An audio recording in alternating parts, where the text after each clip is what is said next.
Abra sua Bíblia comigo, no segundo livro dos Reis, capítulo de número 8. São cultos como esse, que coisas novas acontecem, sabia? Foram cultos como esses que eu tive grandes experiências espirituais com Jesus. Então, muito importante que você fique ligado, fique antenado, para que Deus venha manifestar o seu poder, o Espírito Santo venha falar ao seu coração, em nome de Jesus Cristo. Segundo livro dos Reis, capítulo de número 8, a partir do versículo de número 1. Quem encontrou, diga amém. Eliseu tinha dito à mulher cujo filho ele havia ressuscitado: reúna sua família. O que ele disse? Reúna sua e mude-se para outro lugar, pois o Senhor proclamou sobre a terra de Israel uma fome que durará 7 anos. O que eu disse? 7. A mulher seguiu a instrução do homem de Deus. A mulher seguiu a instrução do homem de Deus. Reuniu a sua família, mudou-se para a terra dos filisteus, onde ficou 7 anos. Ao final dos 7 anos, a mulher voltou da terra dos filisteus e foi ao rei para reaver sua casa e suas terras. Quando ela chegou, o rei estava com Geazi, o servo do homem de Deus. O rei havia acabado de dizer: conte-me alguns dos grandes feitos de Eliseu. E Geazi lhe falava a ocasião em que Eliseu havia ressuscitado um menino. Naquele exato momento, a mãe do menino entrou e apresentou ao rei a sua petição para reaver a casa e as terras.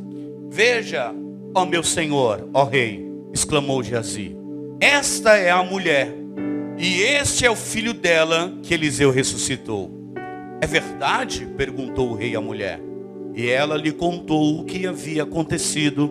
Então o rei ordenou a um dos seus oficiais: providencie que tudo seja devolvido a ela, incluindo o valor das colheitas realizadas durante o tempo em que esteve ausente. Amém? Senhor, meu Deus e meu Pai, é na tua presença que nós nos encontramos e sabemos que o Senhor tem algo a falar aos nossos corações. Que as mentes sejam cativas em ti, que o teu Espírito possa penetrar, Senhor, aos corações e ministrar a tua poderosa palavra segundo o teu poderio. Fala, Senhor, mais uma vez, fala mais uma noite. É o que eu te peço humildemente, Senhor, na instrumentalidade do teu Espírito. Ó Pai, o Senhor tem liberdade nesta igreja para a glória e louvor do teu santo e bendito nome. Amém.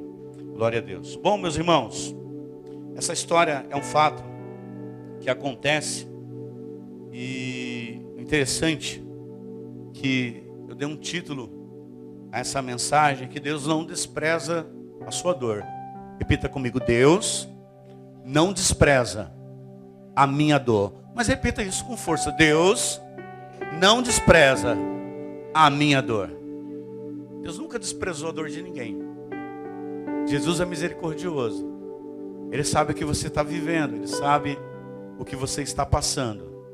Essa mulher aqui, a qual a Bíblia ela não menciona o nome, é aquela mesma mulher que lá no capítulo, no início desse livro, do segundo livro dos Reis, ela observa Eliseu passando na frente de sua casa e convida esse profeta para entrar na sua casa, mas ela primeiro fala com seu marido, com a sua família. Ora, na frente da nossa casa passa um homem de Deus, que possamos preparar uma mesa, um copo com água, com pão e uma cama para descansar. Ela reconhecia aquilo que Eliseu carregava.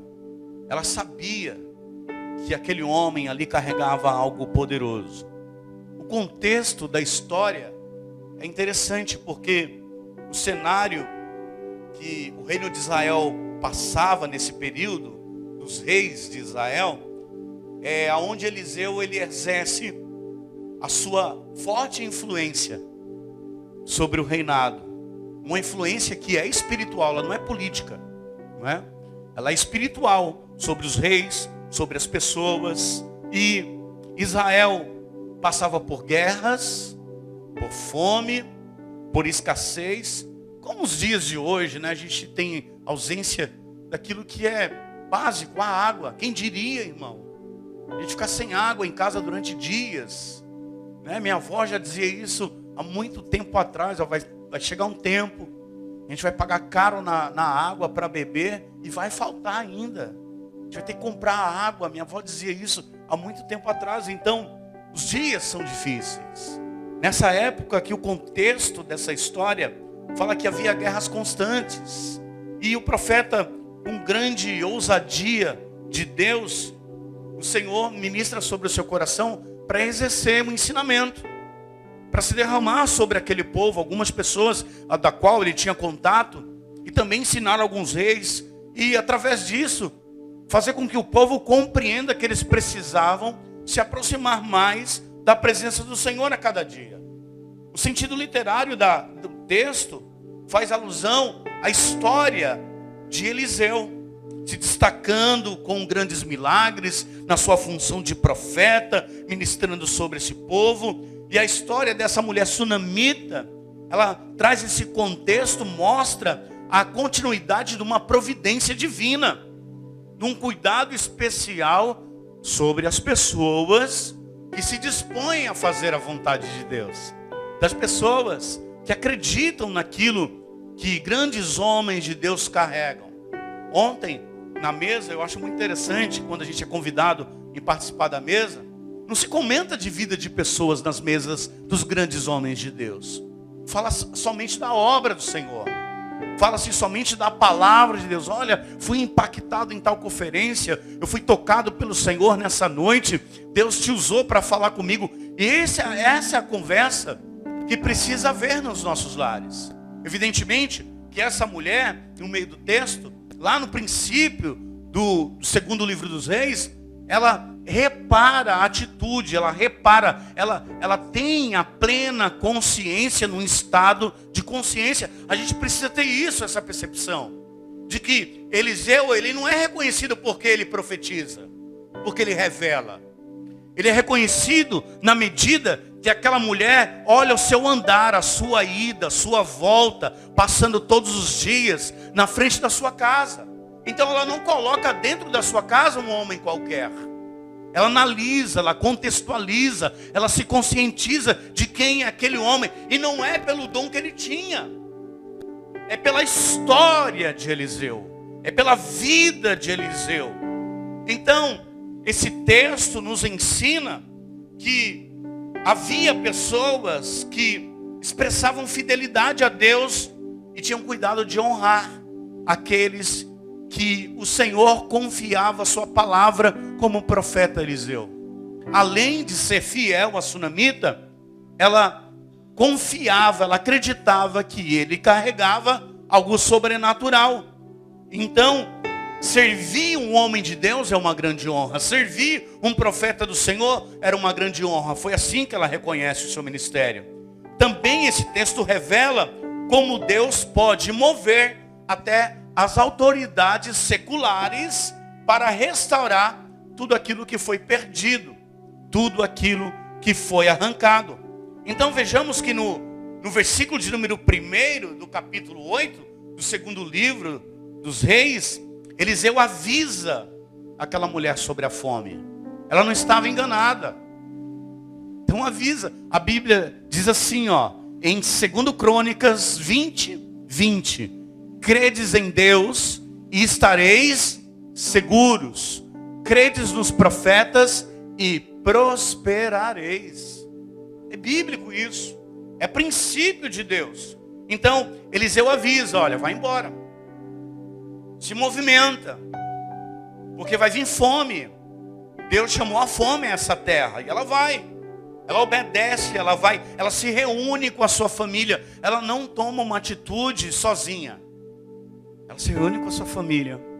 Ela explica a situação. Aquele mesmo homem que nos deu um filho através de uma palavra revelada, que ela não tinha filho. E através de Eliseu, ela teve um filho. Esse filho morreu e depois ele mesmo ressuscitou. Esse mesmo homem que profetizou, que declarou um filho sobre as nossas vidas, esse filho da promessa, vindo fruto dessa profecia, ele morre, só que ele ressuscitou. Esse mesmo homem impediu, por conta do juízo de Deus, nesse momento agora, para que a gente venha se deslocar por um período. Vai vir muita fome. E ela vai.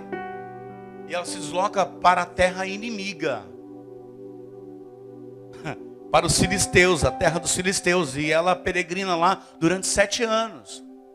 E o que me chama a atenção era o caráter dela, possivelmente. Que ela entra numa terra estrangeira. E no tempo que o seu povo passa fome. E a Bíblia não menciona se ela teve crises lá.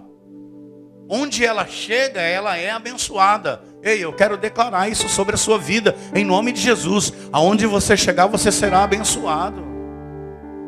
Com isso, o que eu entendo com isso? Irmão, não há trabalho de feitiçaria contra a tua vida que venha prosperar. Não há palavra maldita sobre a sua vida que venha vingar. A Bíblia diz que nenhuma condenação há para aqueles que estão em Cristo Jesus, que não vivem segundo a carne e andam segundo o Espírito. Romanos capítulo de número 8, versículo de número 1. Então, ela obedece porque ela entende, compreende que aquele homem tem uma mensagem, ele tem uma palavra, e ela fica afastada durante 7 anos, em uma terra distante, uma terra inimiga. E ao retornar, o versículo 3 diz que as suas terras estão ocupadas. E Levítico declara que em terra de herança não se vende e não se negocia, irmão.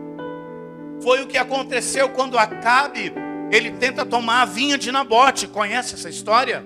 Ele fala, não, eu não posso vender, eu não posso negociar. Não, mas me aponta uma terra, um lugar aonde eu posso te doar, eu quero comprar. Diga o valor. Não, eu não vendo. Acabe teve que matar Nabote, mas Nabote não negociou aquilo que foi entregue em suas mãos.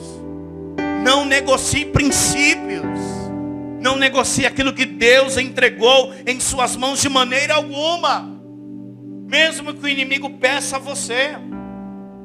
E aquela mulher, ela volta e retorna àquele local e vê que as suas terras estão ocupadas. E ela vai a quem ela deveria ir, ao rei de Israel.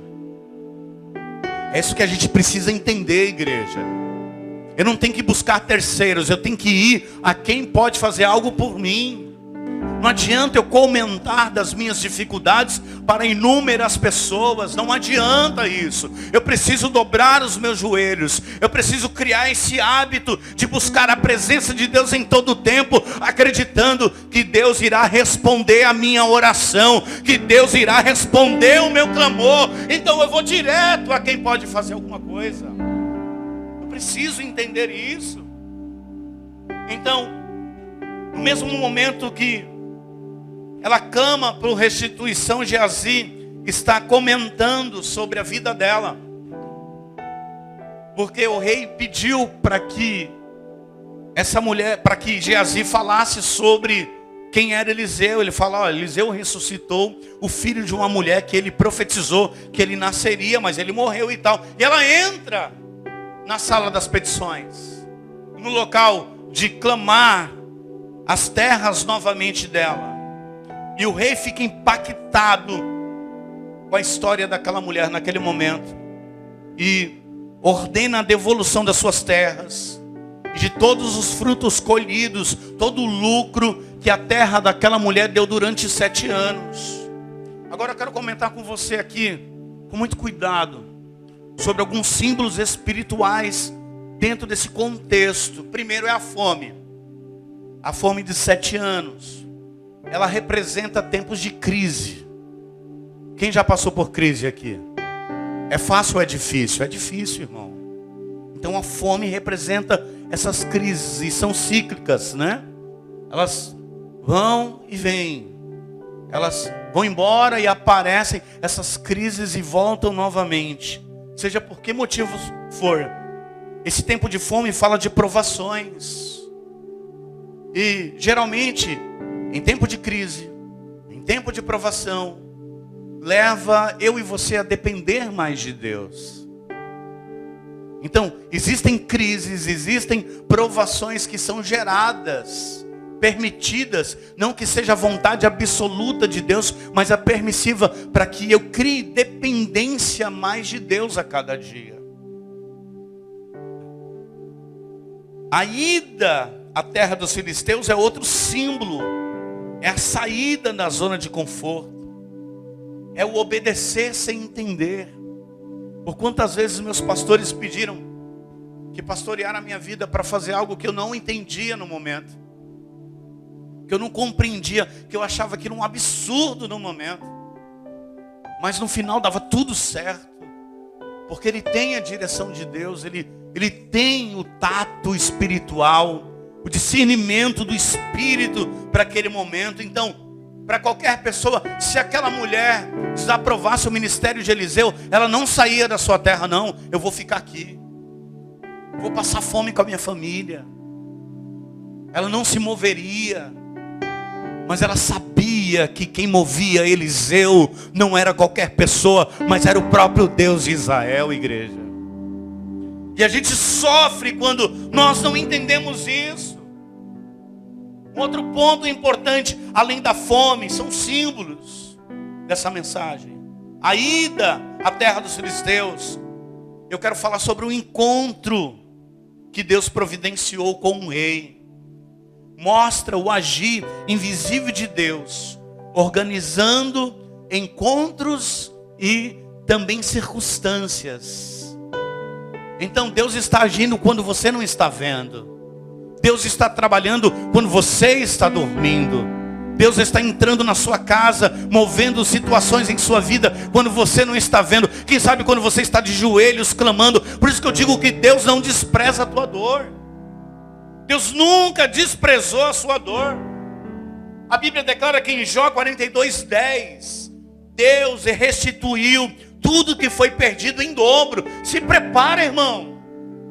Deus irá restituir tudo em dobro daquilo que o inimigo tentou tirar de você, ou que tirou de você. Joel capítulo 2, versículo 25 diz que o Senhor irá restituir os anos que foram consumidos pelo gafanhoto, aleluia.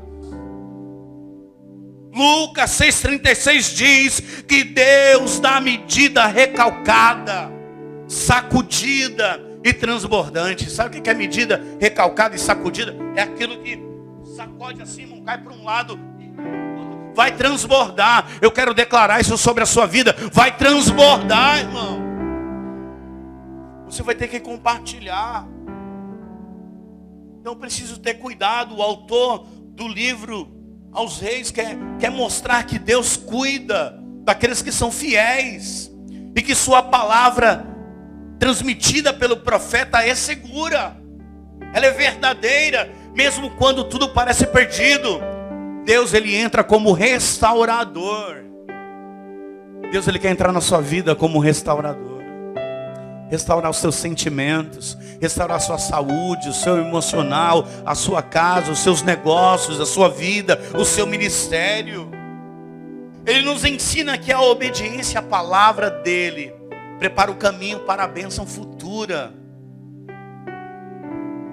E a gente, todo culto, eu acredito que chegará um dia, é o meu sonho, irmão, não precisar fazer momento de generosidade na igreja, sabia?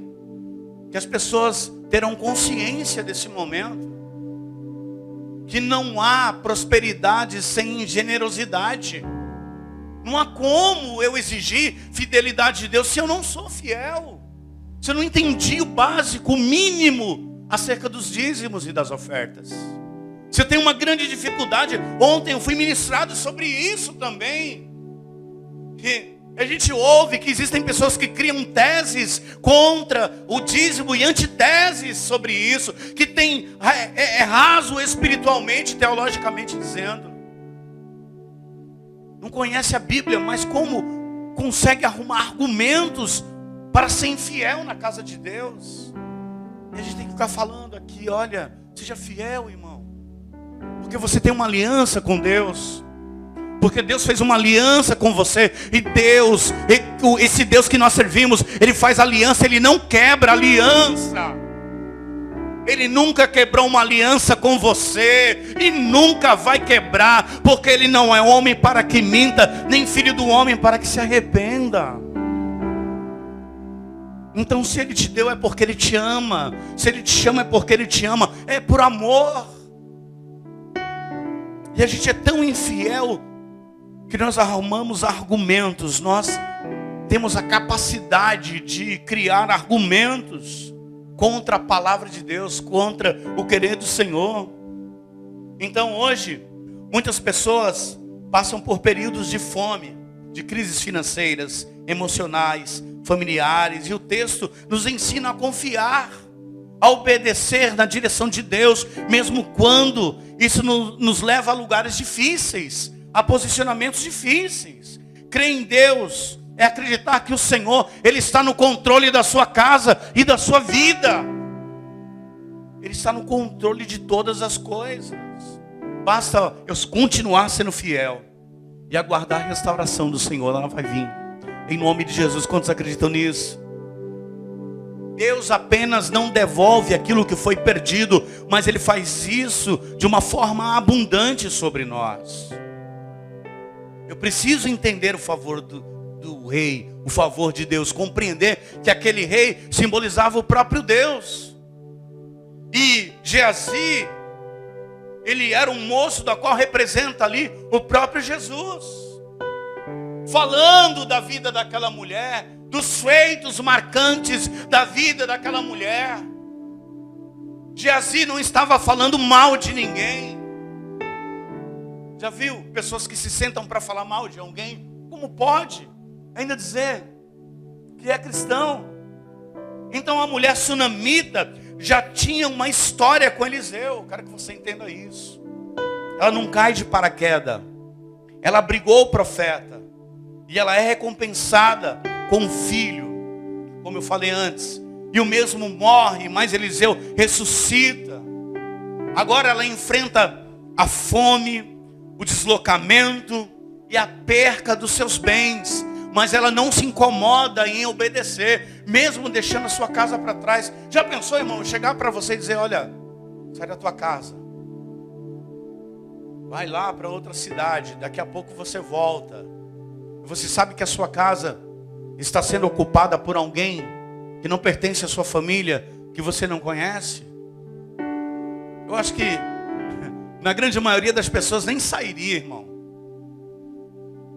Quanto mais viver o fato de saber que alguém estava ocupando a sua casa. O fio condutor dessa mulher a Deus é a submissão, é a sujeição à palavra de Deus.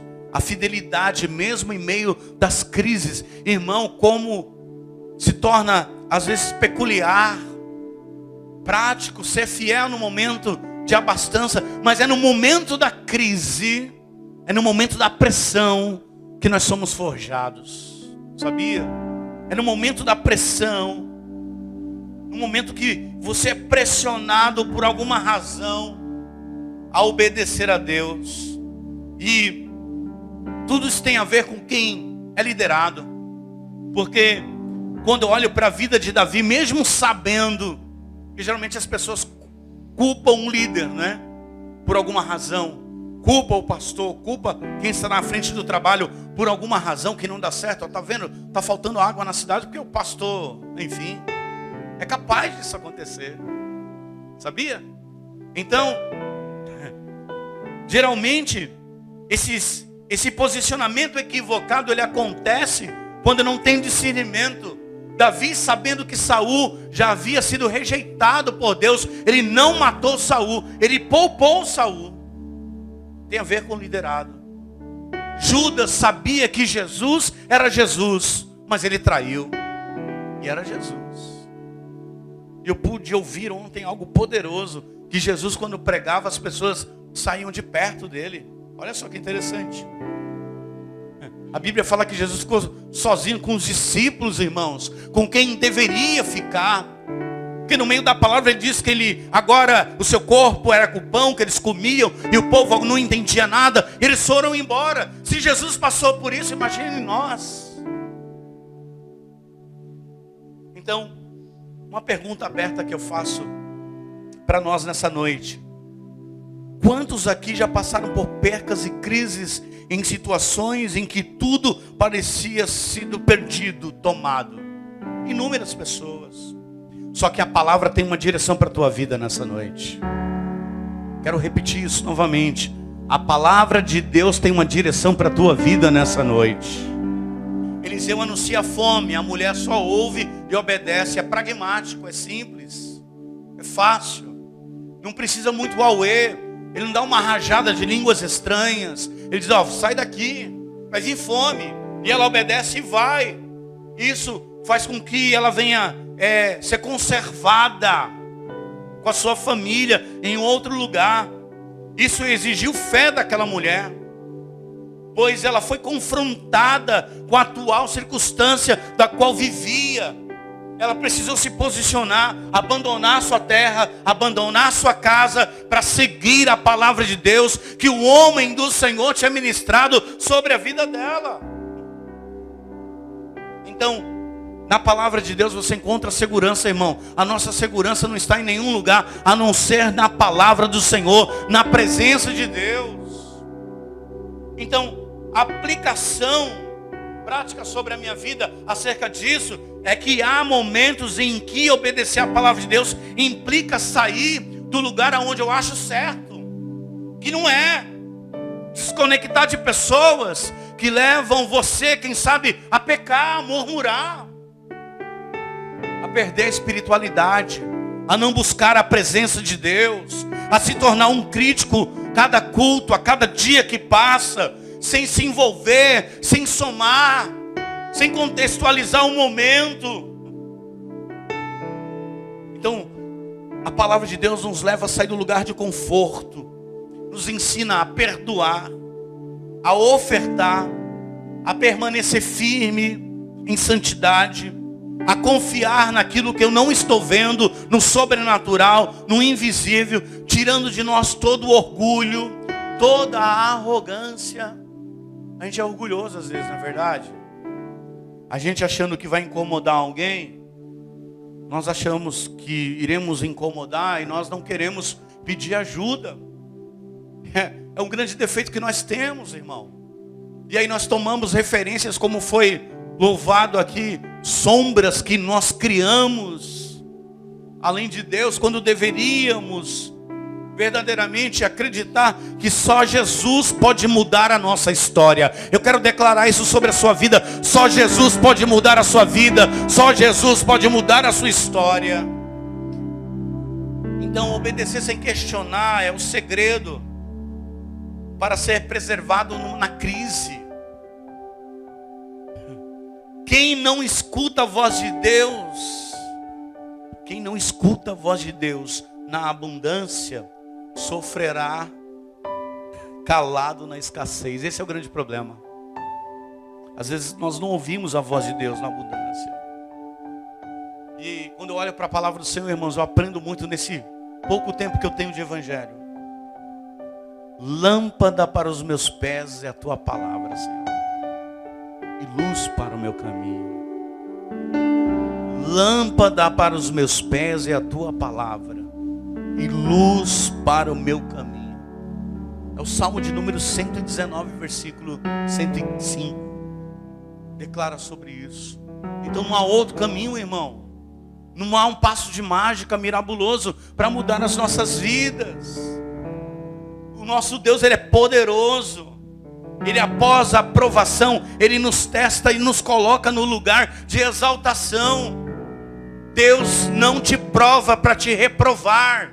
Deus nunca irá provar você para te reprovar, não, é para te aprovar. Então todo o deserto da sua vida um dia vai passar, um dia esse vento vai cessar. Nós vemos isso no início do culto. Vem um vento forte, vem uma chuva forte, mas passou, já era, igreja. Essa crise vai passar. E eu quero declarar fortemente isso sobre a sua vida. Eu quero profetizar sobre você. Essa crise vai passar. É momentânea, mas não se mova sem que Deus fale com você.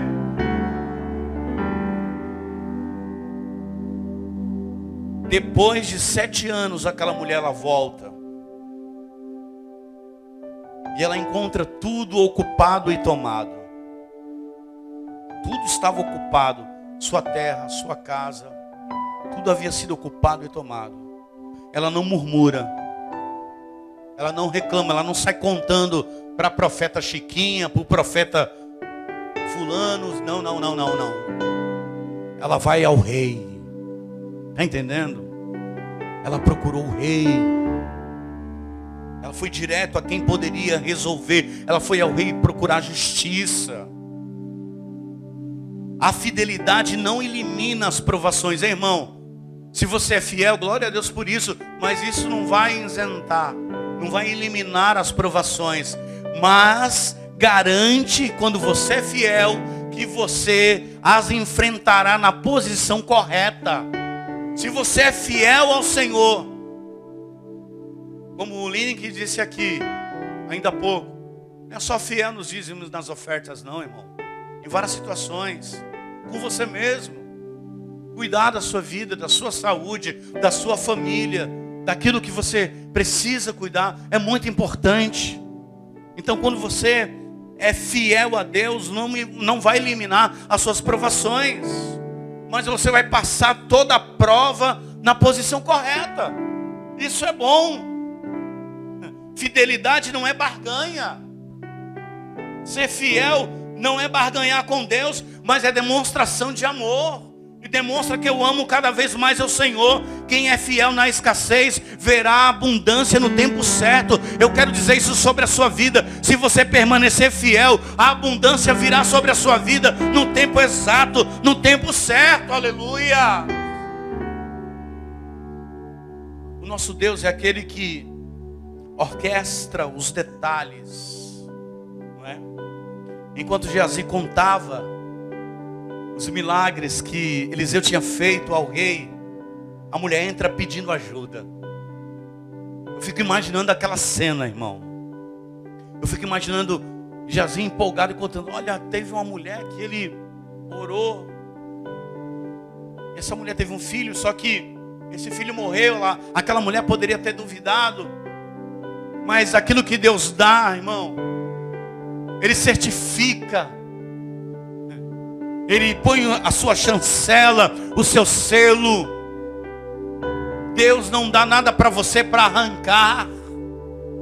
Porque Deus não é um Deus de barganha, também de troca. Porque Deus não quer nada seu. Deus quer o teu coração. O Senhor quer a sua vida. O Senhor quer a sua disposição, a sua fidelidade. O Senhor quer a sua alma. O Senhor quer o seu tempo.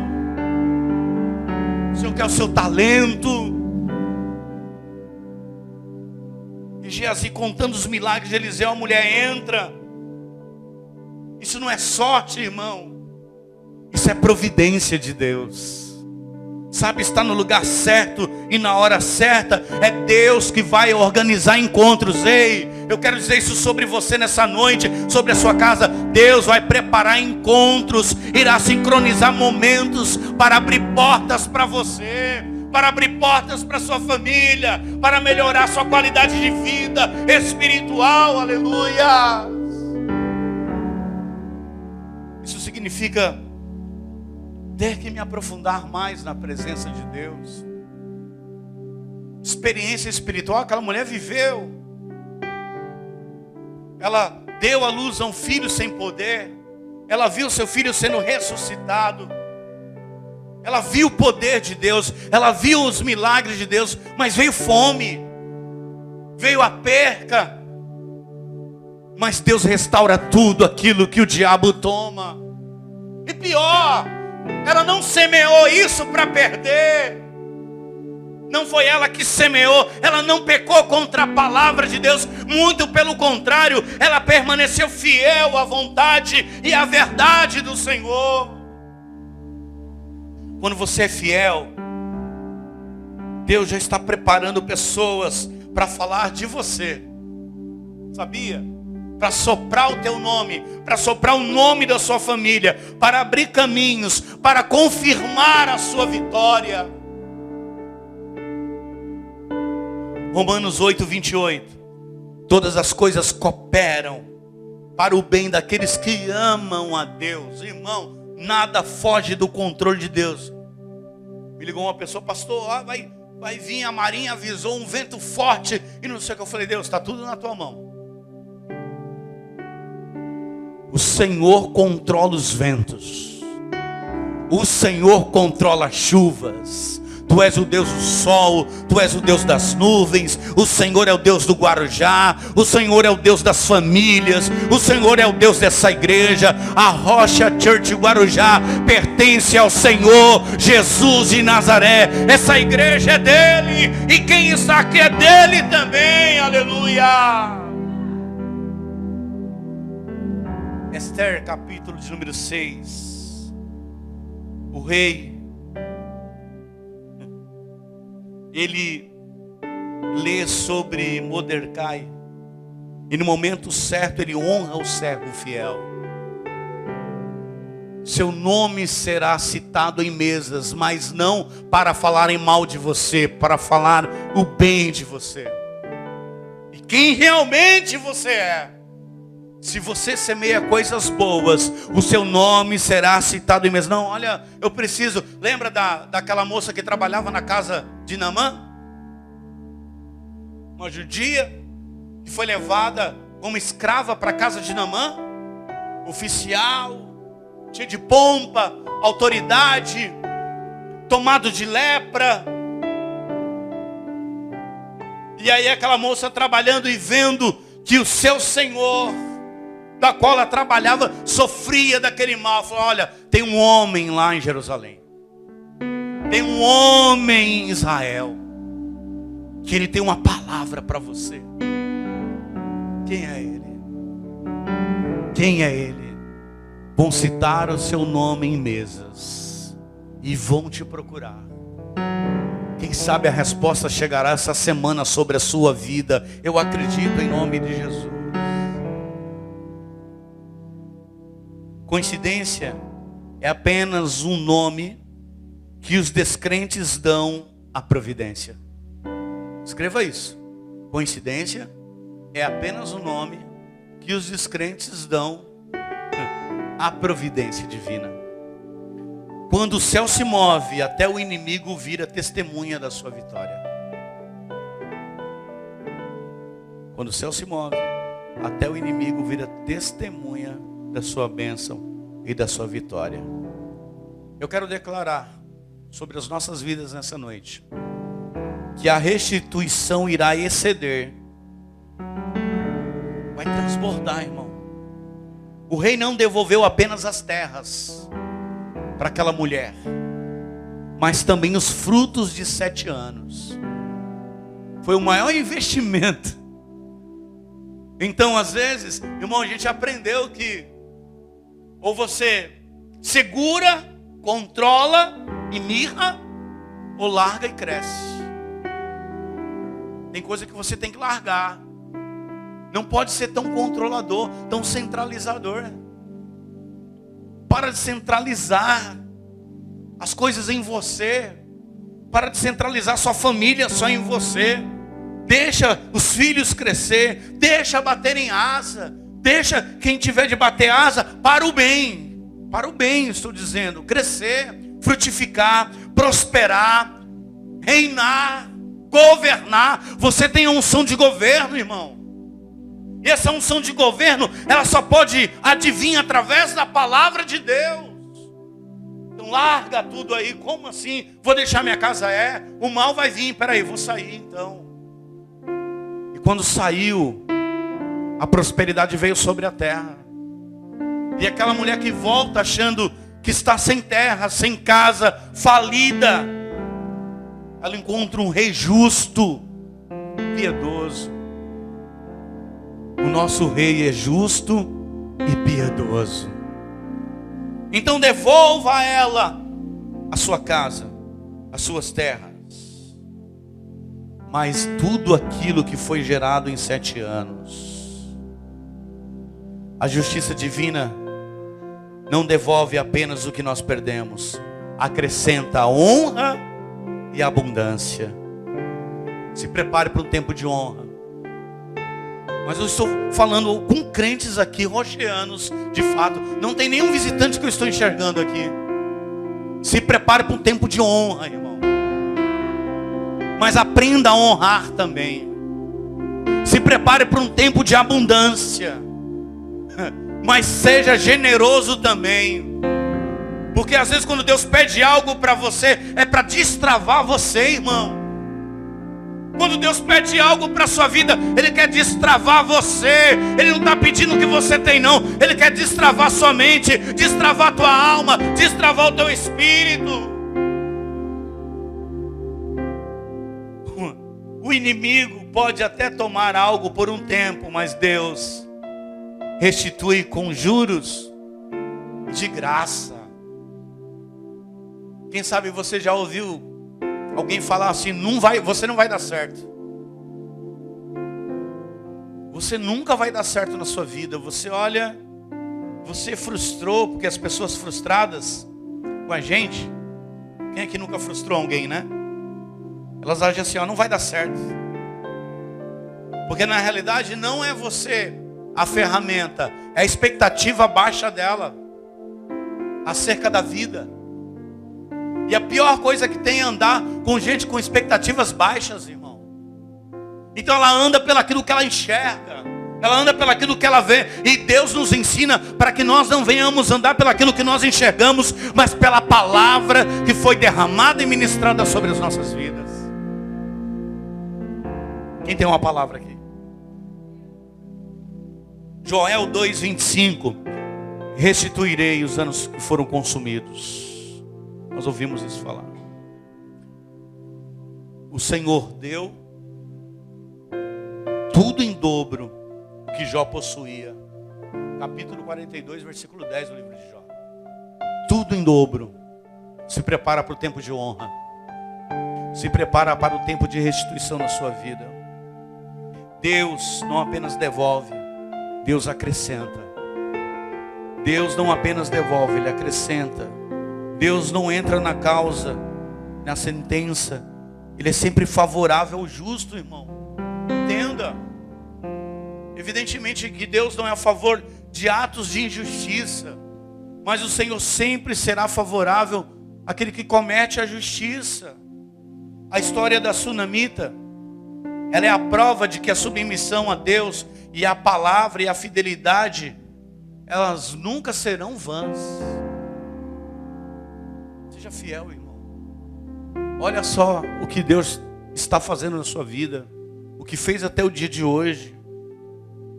Aquela mulher, ela ouve a palavra e ela decide tomar uma postura no meio da crise.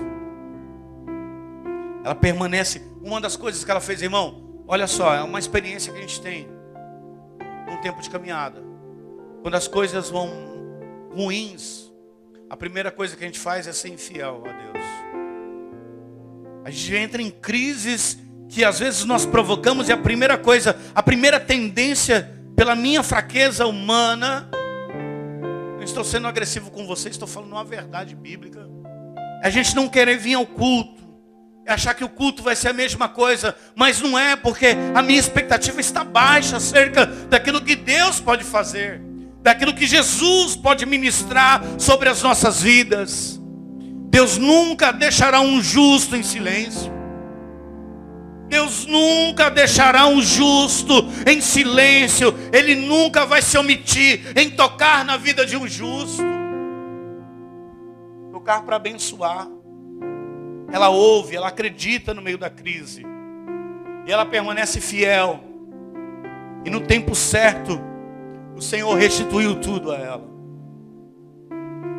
Será que estamos dispostos a obedecer mesmo sem entender?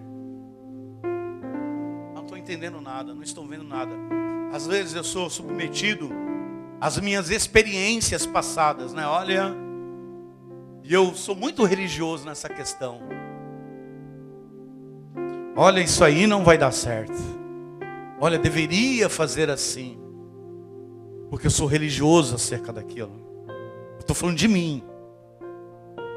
E então, eu já travo desde o princípio. E então, o Espírito me cobra. Não, acredita, eu que estou fazendo.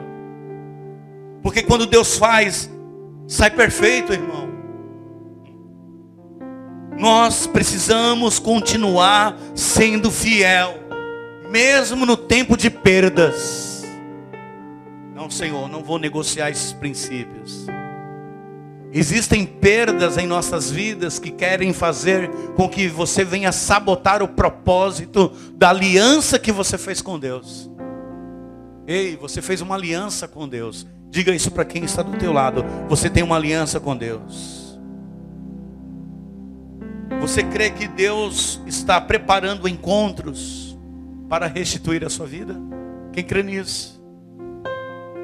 Então basta apenas eu me submeter à palavra de Deus e acreditar que às vezes algumas coisas que estão passando pela minha vida não são percas, é ganho. Porque Deus não perde, irmão. Eu nunca ouvi dizer que Deus perdeu alguma coisa. É ganho. Algumas coisas, sejam pessoas, objetos, que passem pela nossa vida, não são perca, são ganho. Deus está preparando coisas boas e coisas novas. Eu quero convidar a Rocha Music aqui.